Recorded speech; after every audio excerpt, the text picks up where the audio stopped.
The revolution will not be televised, at least not nationwide. And this is a common theme. Certain things get national attention and certain things don't. And it's safe to assume that if it's something that isn't convenient for the current systems of control, or if it's something that doesn't fit the narrative, nobody hears about it. But that's why I think it's very beneficial to pay attention to local stories and avoid national headlines, because a lot of times the local stories paint a better picture of what's going on at our level.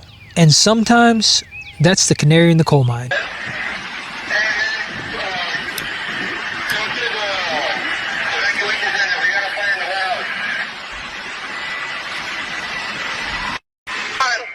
Should have paid us enough to live. You know, we may not get paid enough to live, but these dirt cheap. All you had to do was pay us enough to live. All you had to do was pay us enough to live.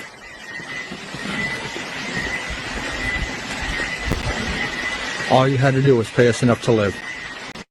There goes your inventory. So this is something that happened recently in Ontario, California. And as usual, it's not getting any national attention, but that is because it is not convenient. It does not instill fear into the people. In fact, it does quite the opposite. And it's probably more likely to instill fear into the billionaires and corporate empires. Because when a person puts themselves and others at risk just so that they can be heard, that's a pretty strong indication that something is seriously broken. And I think the things that are broken are becoming pretty clear to most people. The current system simply isn't working. People aren't being paid enough to live. And this guy was probably being paid somewhere around $37,000 to $46,000 a year.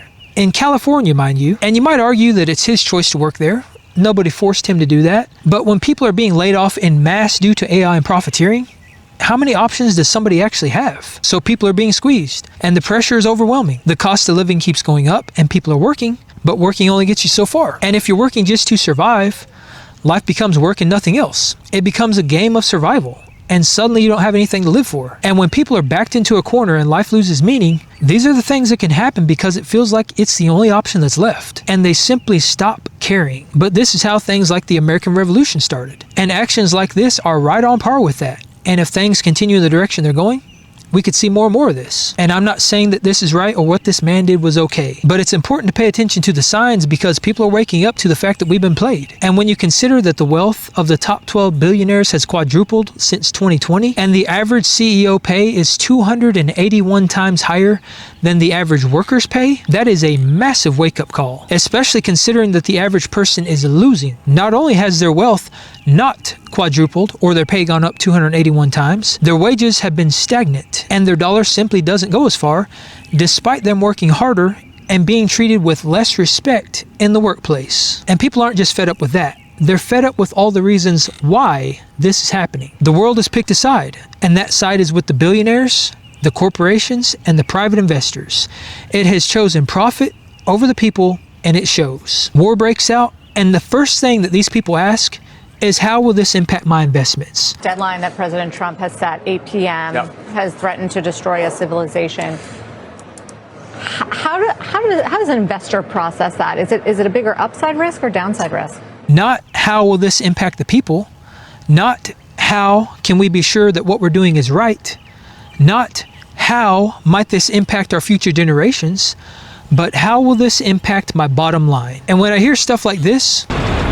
And tonight, Kimberly Clark says the distribution center was operated by a third-party logistic partner, NFI Industries, and added that a response team has been activated to help relocate impacted workers and minimize customer and consumer impact. How long have you been working there with the company? About 3 weeks. Yeah, just started making good money, dude. You know, they called us hoping to relocate us to another warehouse. You know, but if anyone else is hiring, you know. To me, that translates to, let's do absolutely nothing to address the concerns that this man was rightfully upset about, and let's do everything we can to make sure our bottom line is not impacted. Because if they really cared about the people, they'd lower the price for the consumer, and some of that CEO pay would be given back to the employees. Are they doing that?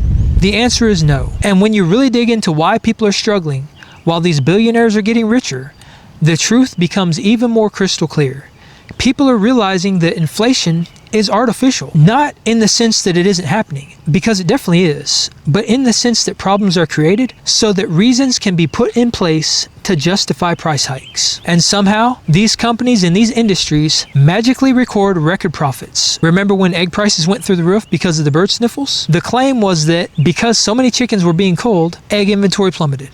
Makes sense and sounds good on paper, but when you look at the raw data, the egg inventory really didn't change during that time. And just like magic, the largest egg producers in the country recorded record profits, far beyond anything that has ever been recorded throughout all of history. Egg prices out of control. Bird flu. Bird flu. Bird flu. Already, more than 90 million birds have been killed since the outbreak started. U.S.'s biggest egg producers' profits triple as prices soar. And if you look at the biggest egg producers' stock price, you see this. Right around the time when the avian flu is happening, their stock price is going nuts. Let's graph the dividends, the profits paid out to shareholders. Whoa, okay. Well, 2023 was a great year for the largest egg producer in the United States, despite all of this avian flu. So in 2023, they paid $250 million. The year before, they paid $6 million. So they had a 40 times increase in the profits they paid out to their shareholders, right in the heart of when all of us were going to restaurants and seeing these signs. We're raising prices on eggs because there's a bird flu, so we have to pay more. But the company making the eggs is profiting a lot more money. It's not just revenue. It's not like they're making more money and their costs have increased a bunch, so they are profiting. They are making way more money after all of their costs, and we're all paying more. Oh, and this year, 2025, their profits are up 342% in Q2 of this year. Let's put these two graphs next to each other. This one is the price for a dozen eggs. It's gone up a ton because of bird flu. And this one is profits for shareholder of Cal-Maine Foods, going up at the same time. This graph, there's the price. Price goes up here, right? Now let's draw on the number of eggs produced in the United States during this time. Draw on the real shape. Again, number of eggs produced in the United States. Boom. Kind of barely dips. And the reality is, once the prices of these goods and services go up, and they see that people are willing to pay it, they never go back down to what they were before. We see this throughout pretty much every industry on the planet. And why would they lower the prices? Do you really think that these greedy people are going to sacrifice 4x revenue to ease the pressure to the consumers? Do you really think they care? This is a society that is based on profit and greed. And because of that, people will continue to be pressured until they feel like they have nothing to lose. And acts like this will continue. But is this really the world we want to exist in? Is the state of the world one that we're comfortable handing over to our kids? If not, then it pays to think about what we can do about it.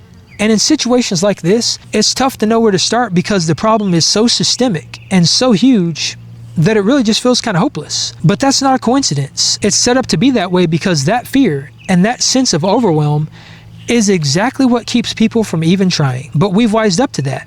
And we know that there's only one language that these people understand, and that language is money. We now know through their actions and through the way that they have shaped society that the one thing that they respond to is their bottom line, which means that putting yourself and others at risk to make your voice heard is not the answer. The answer is creating our own economy outside of these massive conglomerates, choosing people over profits and reducing our reliance on them, buying secondhand and requiring less, not participating. Because the beautiful thing about this is that opting out is the easiest, yet most powerful and effective tool that we have. And not doing something takes zero effort. So isn't it kind of funny that modern culture has programmed us to do more? And isn't it kind of ironic that by doing more, we found ourselves in this position? So maybe it's not about that anymore. Maybe it's about doing the opposite, voting with our dollar and hitting these people where it hurts, their pocketbook. Maybe that very simple and very effective strategy is what will finally make our voices heard.